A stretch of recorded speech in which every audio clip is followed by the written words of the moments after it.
कि मेरा जुनून का नतीजा ज़रूर निकलेगा, कि मेरे जुनून का नतीजा ज़रूर निकलेगा। इसी सिया समंदर से एक नूर निकलेगा। गिरा दिया है साहिल पर तो इंतजार ना कर, अगर वो डूब गया तो बड़ी दूर निकलेगा, बड़ी दूर निकलेगा।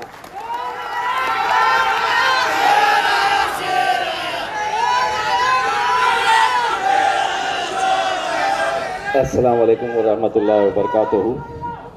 मजलिस इत्तेहादुल मुस्लिमीन के हमारी एग्जीक्यूटिव कमेटी के तमाम ज़िम्मेदारान, समीर साजिद बिल्डर साहब, यूसुफ पुंजानी साहब, अंजार भाई, शफ़ीउल्लाह खाजी साहब, सैयद मोइन साहब, नासिर सिद्दीकी साहब, और कौन बचा, गोवंडी के अतीक भाई, सैफ पठान साहब।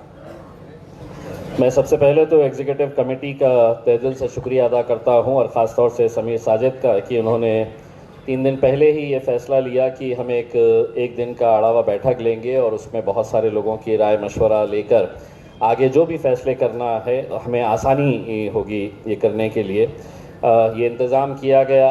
समीर भाई ने बताया है कि दोपहर में सबको पूरी भाजी खिलाई गई है करके उसमें, लेकिन जो एग्जीक्यूटिव कमेटी है वो ख़ुद खाना नहीं खाई है अभी तक, सुबह से ही वो बैठे हुए हैं। यकीनन आप लोगों की कुर्बानी। कुछ सालों के बाद इम्तियाज़ जलील आपके बीच में आकर बैठेगा और आप में से कुछ लोग यहाँ पर आकर बैठेंगे।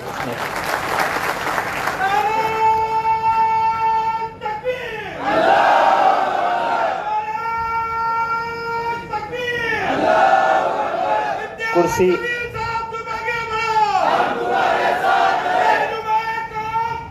तो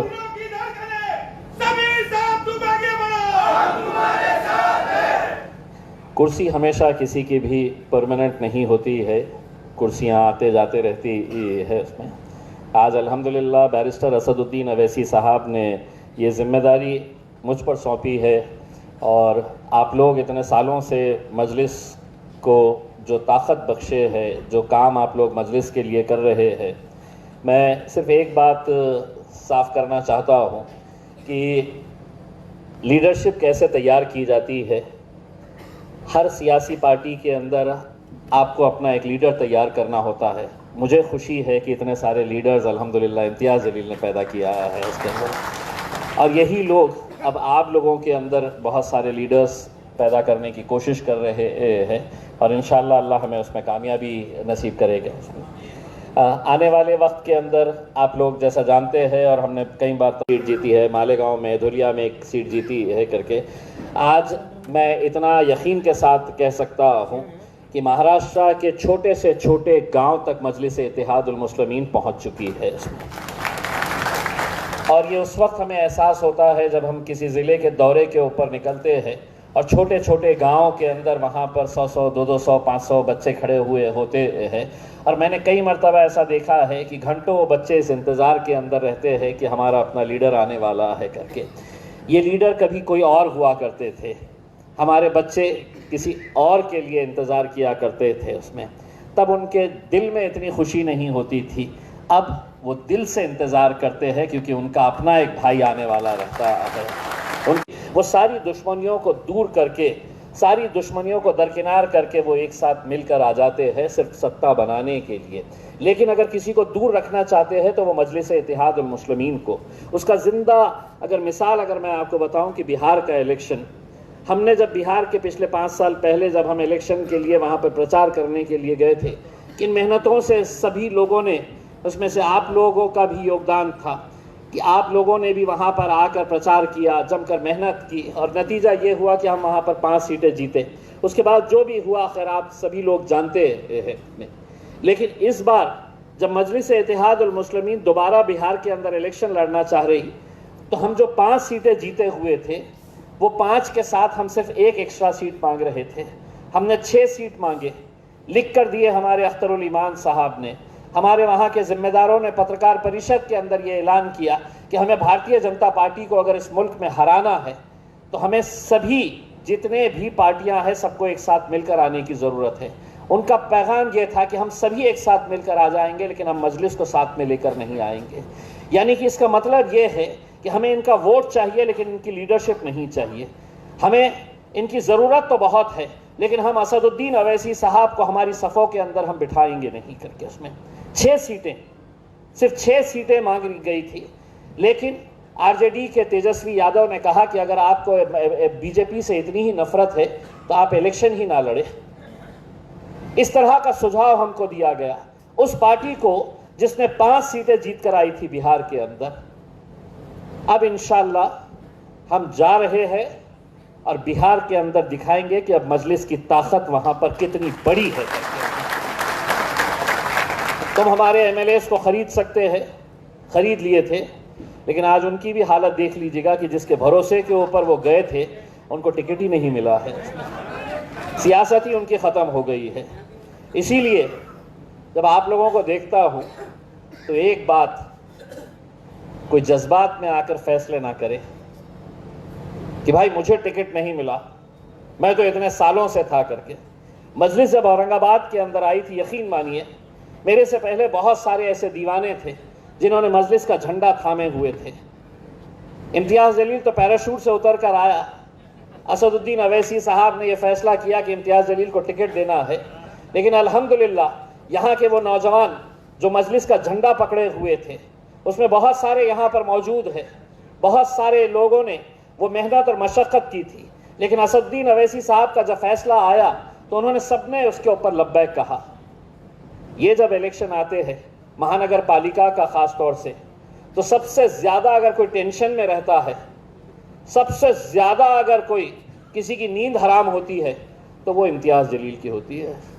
वो इसलिए होती है कि हम बहुत सारे रिश्ते बनाते हैं, लेकिन इलेक्शन का जब वक्त आता है, मैंने मेरे इलेक्शन के वक्त में एक नज़्म सुनाई थी कि आहिस्ता चले ज़िंदगी, कई कर्ज चुकाना बाकी है, तो उसमें एक मिसरा था, कुछ रिश्ते बन के टूट गए, कुछ बनते बनते छूट गए।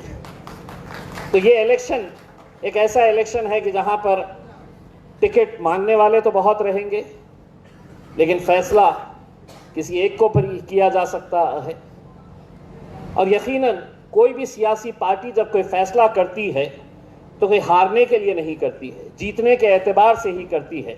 लेकिन उम्मीदवार को ऐसा लगता है कि नहीं, मेरे से बेहतर कैंडिडेट कोई हो नहीं सकता है करके, मुझे ही मिलना चाहिए था। उसमें सियासी जमातें उसी वक्त कामयाब होगी जब आप अपने क़ायद, अपने पार्टी के सीनियर्स के फ़ैसलों को कबूल करेंगे। उसमें समीर साजिद की ये मोहब्बत है कि वो कहते हैं कि इम्तियाज़ जलील फ़ैसला लेगा करके।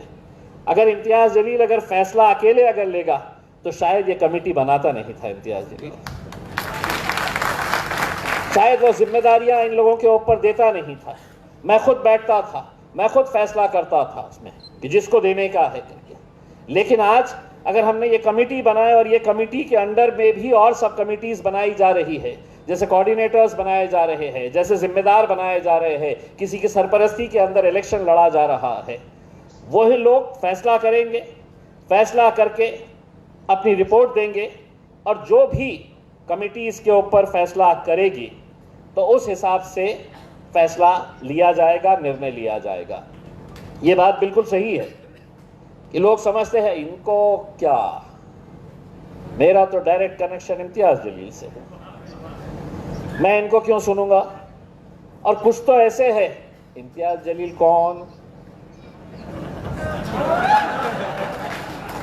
मैं तो असद साहब,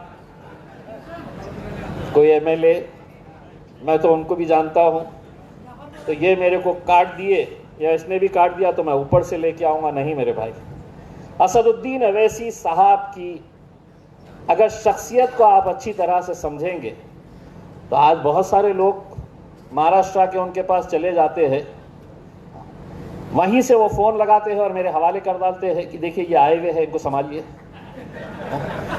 तो ये मत समझना कि खामोशी से चले जाएंगे, असद साहब को बता देंगे करके। मेरा और आपका मकसद क्या है, मजलिस मजबूत होना चाहिए, मजलिस कामयाब होना चाहिए करके, ये हमारे दोनों का मकसद है इसमें। और इस मकसद को हासिल करने के लिए हमें कई जगह के ऊपर कुर्बानियाँ देना पड़ेगा, यकीनन कुर्बानियाँ देना पड़ेगा उसमें। आज आपने देखे हैं कि मजलिस का दामन छोड़कर जो चले गए हैं कि साहब मुझे नहीं मिला तो मैं गया, और गया तो पूरी तरह से गया, अब कहीं का नहीं रहा। तो ऐसे कोई जज्बात में आकर ऐसे कोई फैसले ना करे कि जिसकी वजह से आपका सियासी वजूद, आपकी सियासी पहचान, आपकी सियासी शिनाख्त जो है वो पूरी तरह से ख़त्म हो जाए। और इसके बहुत सारे एग्जाम्पल्स महाराष्ट्र के अंदर, हिंदुस्तान के अंदर आपको देखने को मिलते हैं। इसमें पंचायत समिति का इलेक्शन हो, ज़िला परिषद का हो, नगर अध्यक्ष का, नगर पालिका का, महानगर पालिका का, ये अगले 3 महीने ही है जो हम इन 3 महीनों के अंदर अगर सही तरीके से अगर मेहनत कर ले तो मैं असद साहब को इतना तो यकीन दिलाया हूँ कि साहब शायद आपको भी यकीन नहीं होगा, लेकिन इस बार महाराष्ट्र के अंदर जो मजलिस के नतीजे आएंगे वो आपको भी चौंका देंगे इंशाअल्लाह। क्योंकि हम जिस हालात से गुजर रहे हैं, अब हालात का मतलब ये है कि पुणे का शनिवार वाड़ा एक इतिहास है उसका, छत्रपति शिवाजी महाराज पेशवाओं का के दौर का वो एक मॉन्यूमेंट है। वहां पर अगर कोई लॉन के अंदर, हरियाली के अंदर कोई घूमने के लिए बच्चों के साथ आती है हमारी बहनें, नमाज का वक्त हुआ, वो वहां पे अगर बैठ के 2 मिनट के अंदर अगर अपनी नमाज पढ़ लेती है तो उसको किस तरीके से बड़ा मुद्दा बनाया जा रहा है। और हम कड़े शब्दों में इस बात की निंदा करते हैं कि वो नमाज पढ़ने वाली हमारी बहनों के ऊपर FIR रजिस्टर किया कि आपने उस शनिवार वाड़ा के अंदर आपने नमाज पढ़े है करके।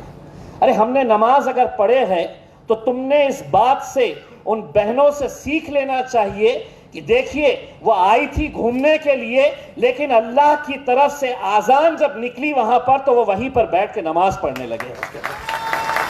ये मेरे कायद बैरिस्टर असदुद्दीन अवैसी साहब ने, चाहे वो फ्लाइट में हो, जलसे के अंदर जा रहे हो, लेकिन उन्होंने वहां पर नमाज पढ़ ली और केस रजिस्टर हो गया। तो आज हर रोज जब आपको गालियां दी जा रही है, हर रोज आप सोशल मीडिया के ऊपर ये देख रहे हैं कि किस तरीके से आपको निशाना बनाया जा रहा है, किस तरीके से आपके घरों के ऊपर बुलडोजर चलाया जा रहा है, FIR रजिस्टर किए जा रहे हैं, इसके लिए कौन उठ रहा है, कौन जवाब दे रहा है?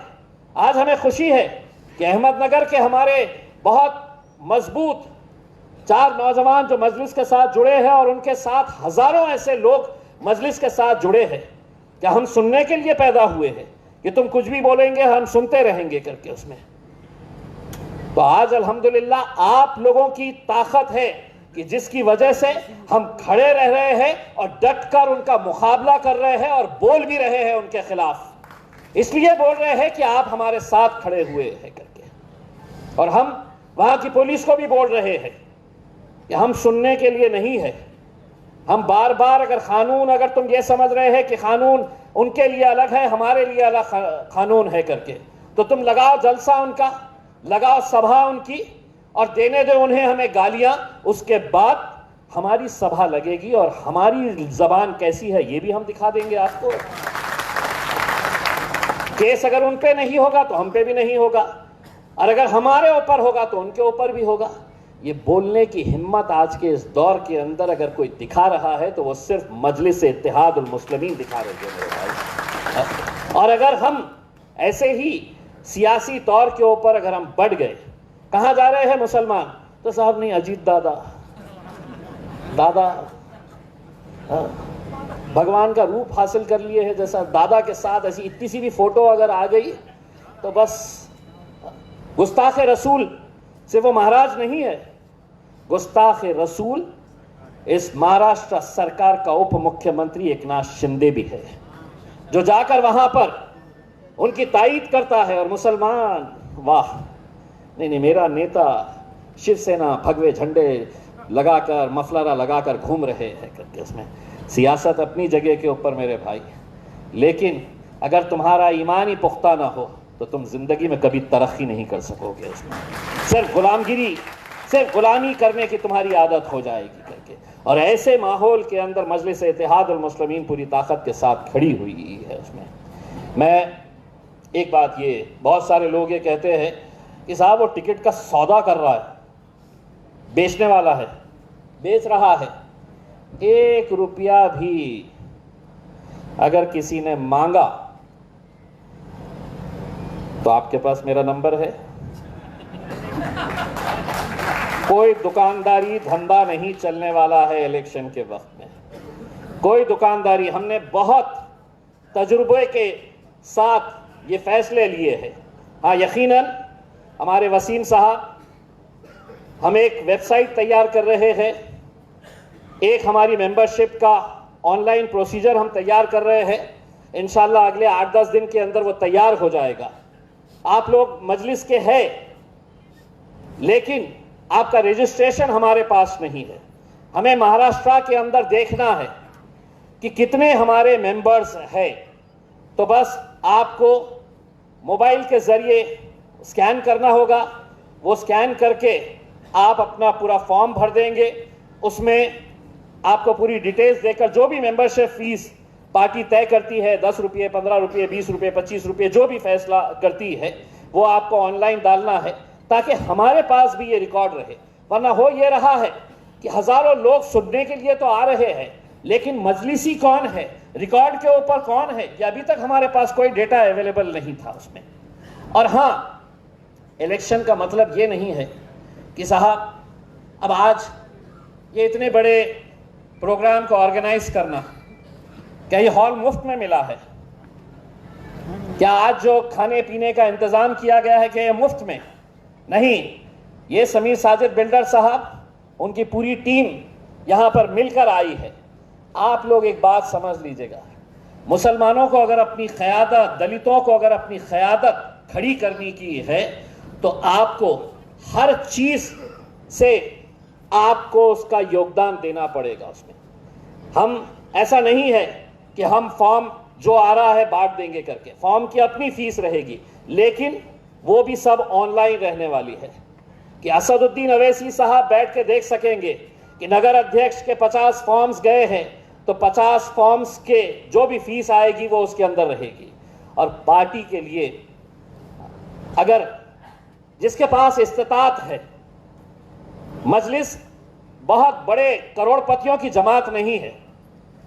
मजलिस जो है वो दीवानों की, जुनूनियों की जमात है। इसमें कई जगह के ऊपर हो सकता है कि कैंडिडेट बहुत अच्छा है, आवाम के बीच में रहता है, बहुत शिद्दत से मेहनत करता है, लेकिन इलेक्शन लड़ते वक्त आपको कहीं ना कहीं कुछ ना कुछ पैसों की ज़रूरत पड़ती है, पैम्पलेट बनाने के लिए, प्रचार करने के लिए, स्टेज लगाने के लिए। जिसके पास इस्तिताअत है वो ऐसे कैंडिडेट्स की मदद करे, तब जाकर मजलिस आगे बढ़ेगी मेरे भाई, तब जाकर। आप हमें ना दे, लेकिन जो कैंडिडेट जिसके अंदर जज्बा है, जिसके अंदर एक कुव्वत है कि मैं कुछ ना कुछ करना चाहता हूं लेकिन पैसे से कमजोर है। आज हम इस बारे में भी मजलिस बहुत गौर व फिक्र कर रही है। भारतीय जनता पार्टी के पास हजारों करोड़ रुपए का फंड आता है। कौन देता है? कौन देता है? उनके चाहने वाले देते हैं। कांग्रेस के पास हजारों करोड़ रुपए का फंड आता है। कौन देता है? उनके फॉलो करने वाले हैं। लेकिन मजलिस का नहीं, मैं सिर्फ जबान चलाऊंगा, जेब में हाथ ही नहीं डालूंगा मैं। ऐसा तो नहीं होगा मेरे भाई। अगर हमें इलेक्शन लड़ना है, हमें इलेक्शन जीतना है, तो हर लिहाज से हमें अपना, कोई नौजवान है जो सोशल मीडिया के ऊपर बहुत स्ट्रांग है, बहुत मजबूत है, उसको आगे आकर अपनी एक टीम तैयार करना होगा। उसमें पूरे महाराष्ट्र के अंदर हम सोशल मीडिया की एक अच्छी टीम तैयार कर रहे हैं ताकि आपका काम हमारे पास तक पहुंचे और हमारा काम भी आपके पास तक पहुंचे है करके। इसमें तो हम सोशल मीडिया के ऊपर भी बहुत अच्छे तरीके से काम कर रहे हैं। इसमें वैसे मेरे हिसाब से हिंदुस्तान के अंदर अगर भारतीय जनता पार्टी अपने सोशल मीडिया टीम चलाती है लोगों को पैसा देकर, तो भारतीय जनता पार्टी से भी अच्छी सोशल मीडिया की टीम अगर किसी के पास है तो वह मजलिस इत्तेहादुल मुस्लिमीन के पास है मेरे भाई। ये आपको लग रहा होगा कि इतने सारे लोग हैं करके, अभी अगर ये लाइव चल रहा होगा तो आप देख लीजिएगा कि कितने हजार लोग अभी तक देख चुके हैं, और रात में जाकर देख लेना कि कम घंटों के अंदर कितने लाख लोग इसको देख चुके होते हैं करके। तो ये मजलिस की ताकत है, मजलिस के दीवानों की ताकत है जो आज हमारे साथ जुड़ रहे हैं। मैं एग्जीक्यूटिव कमेटी के तमाम जिम्मेदारान का तहे दिल से शुक्रिया अदा करता हूं, और एक बात ये कहना चाहता हूं कि बहुत जल्द जो एग्जीक्यूटिव कमेटी बनाई गई है उसके अंदर भी और भी फेरबदल किए जाने वाले हैं, और कुछ अच्छे लोगों को उसके अंदर जुड़ाया जाने वाला है ताकि ये कमेटी और मजबूत हो सके। और जो लोग छूट गए हैं, छूट जाएंगे, तो हो सकता है आने वाले उसके अंदर उनका काम देखकर उनको और अच्छे तरीके से जिम्मेदारियां दी जाएगी। एक चीज़ ये है कि अपने अपने जो ऑब्जर्वर्स हैं उन्होंने आप लोगों को कुछ ओहदे दे के रखे हैं। किसी को कोऑर्डिनेटर बनाया है, किसी को शहर अध्यक्ष, किसी को ज़िला अध्यक्ष, किसी को ये पद, किसी को वो पद, उन्होंने अपने तौर के ऊपर बनाए हैं। इसमें मैंने उनसे ये कहा है, जिस ज़िले की जिम्मेदारी आपने दिए हैं वहाँ के जिम्मेदार इलेक्शन के दूसरे दिन जब इंशाल्लाह हमसे मिलने के लिए आएंगे, आपने ये कह देना हमें कि हमको इस आदमी को जिला अध्यक्ष बनाना है, इसको शहर अध्यक्ष बनाना है, उसी दिन मजलिस का लेटर लेके चले जाना आपने। लेकिन नतीजे ही नहीं लेके आएंगे, लेकिन मुझे पद चाहिए, पद दो, पद दो, पद दो। कितने सारे लोग कहां कहां से सिफारिशें लगा रहे हैं कि मुझे ये बना दो, मुझे वो बना दो। क्यों? क्या आज यहां पर हमने पूरी बॉडी अगर बर्खास्त करे है तो क्या मजलिस नहीं चल रही है?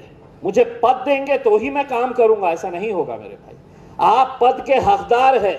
मैं तो आपको यह कह रहा हूं कि इम्तियाज जलील, आपने ये दुआ करना, मैं ये दुआ करूंगा कि इंशाल्लाह कुछ सालों के बाद मैं आपके बीच में आके बैठूं और कोई ना कोई यहां पर महाराष्ट्र के सदर की हैसियत से यहां पर आकर बैठेगा।